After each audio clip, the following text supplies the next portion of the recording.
Welcome to the CQC Quick Start video series. This is video number 5, Custom Tiles. In a previous set of videos, we looked at the auto generation system in which you could fill out some configuration about your system here in Configure System Config, and that gets you to this section here. And you can just tell us about lights and media information and so forth, and we will generate a set of touchscreen interfaces for you, and we can do so at various resolutions. In this case, we're only doing one here, and this of course is what it looks like here. This is one example, and we have a set of tiles, and I won't go through all this again, just go watch the auto generation videos. But basically it would be nice if we could add our own tiles here, and for those like with the weather here or HVAC and such that have the arrow, where we could also have the associated extra overlay that it will bring up when you click on it. And we can do both of those. We can add custom tiles where it's just a tile or a tile plus overlay. So we're going to look at how to do that here.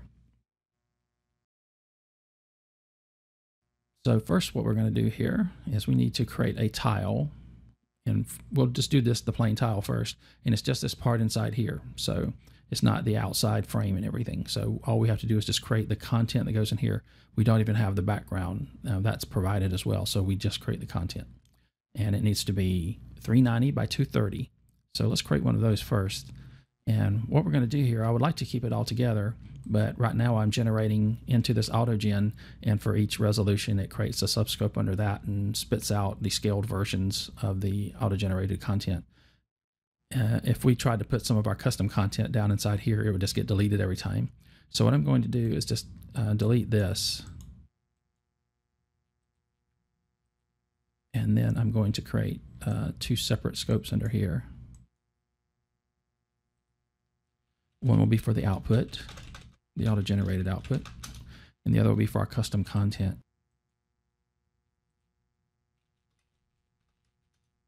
And I definitely need to change this, because if I left this here, we would go through a bunch of trouble of creating some custom content, and then once we regenerated, it would clean out this entire AutoGen directory and destroy it. So make sure you do that. That's one kind of dangerous side of having it all kind of kept together, but as long as you're careful, you should be okay. So now it will go into the output section. And what we need to do now in custom here is to create our custom tile. And I'll just call it my tile. And let's open that up. And we need to set that, as mentioned, to 390 by 230.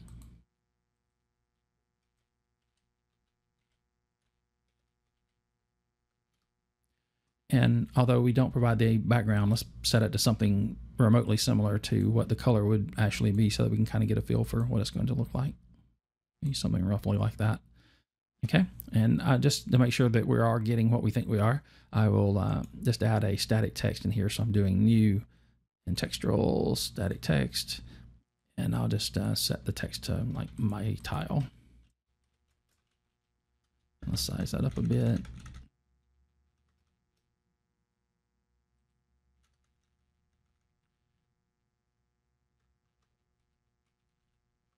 And center it. Okay, so we can save that. And now we can go back to the system configuration, and we can add it as an extra overlay. And we'll just give this one a name. We'll call it my tile. And in this case, all we need to do is just add the tile. If you don't add the content overlay, it will know that you just want to get the tile. So let's do that. And that will be in custom my tile. All right, so if we save that, and now we need to also indicate which rooms we want to have this extra overlay show up in. So you might not want to have, for instance, some of these in like maybe the kids' room or something like that. So go to rooms and extra overlays, and we can just select all and select all. Okay, so that should work. Let's go back over here. Let's save that and generate. And as before, I'm not going to kind of make you sit through this. I will just pause it here and come back here when it's done. Okay, and it is now finished, so we can close that. And if we refresh this, we should see our output. Okay, and now we should be able to go over and see this new tile show up. So let's go make sure that we are loading the new stuff from the from the output directory here. I'll just do kitchen, and we always select the main. So we get that loaded. And of course, as always, go to tools and turn off template caching if it is enabled when you're testing. And now if we scroll up, there we have our tile. So we can put, whatever sort of display information we want for this particular subject, like we have done up here for these others, right? So in the next step, we will add the actual custom overlay. Okay, now in this next step, we're going to add an actual custom overlay. And in order to do this right, we need to basically go just copy one of the originals to make sure that we have everything that we need and it's the right size and all of that. So what I'm going to do is go up to System, Interfaces, System, and it's in Themes, Blue Glass. And any of these will do, but it's kind of nice to pick one that has a good bit of content on it so that you can use it to scavenge other widgets, and that way you can get the same style and look and everything easily just by taking other widgets that are already there and modify them. So let's just say take music playing. That's good enough for a start here. So I'm going to copy that. And then I can come back down here to our custom area and I can paste that in. And I'm going to change the name here, of course, to My Overlay. And let's open that up. This is going to be kind of big for our size here. So I'm going to basically just cut out most of this stuff because we don't, this is for something that we don't want to do. And let's get some more here. Some of this I'll keep here, although we won't, we'll just keep it for scavenging purposes. And I think this one is locked. So I need to unlock all. And we can select that and get rid of it.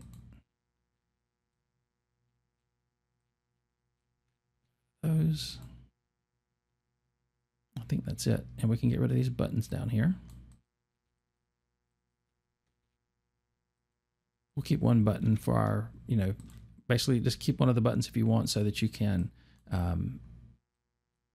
make use of these. If you want to have some buttons on the screen, you can just keep one of them and use it as a guide to create more of them. So I'm going to delete most of them here. I'll keep that one. And the home page, just keep it. It has what you need to already go back to the home page. So now this is our sort of pseudo template here, our pseudo overlay that we will use as our starting point. So let's save that. And now let's go back to system configuration and let's edit my tile, double click. And now we can select the content template and it will be my overlay. Save that and save the system configuration. And now let's regenerate again. And once again, I will just pause it and come back when it's done.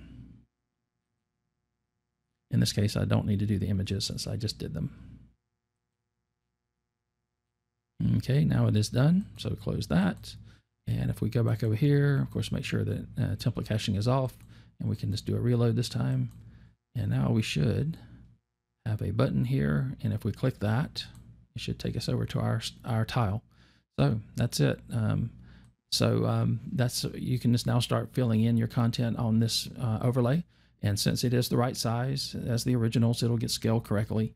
And if you want to put buttons down here, you can get rid of some of these separator lines here, which I didn't. I think they were locked. So I didn't take the time to get rid of them, just unlock them and delete them. And then you can put in some other buttons there if you want.